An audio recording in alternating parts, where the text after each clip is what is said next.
Tenemos esta pistola, no es cierto, no es una pistola, es una aspiradora Dyson de alta gama, ya que uno de nuestros clientes le reparamos y bueno, nos dijo que a ver si la podemos reparar. Vamos a revisarla porque no prende, entonces vamos a ver qué es lo que tiene.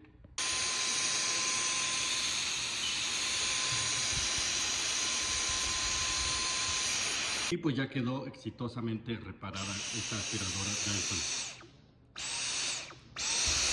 Básicamente no pudimos realizar el video completo de la reparación, ya que no sabíamos que la podíamos reparar, pero bueno, pudimos repararla.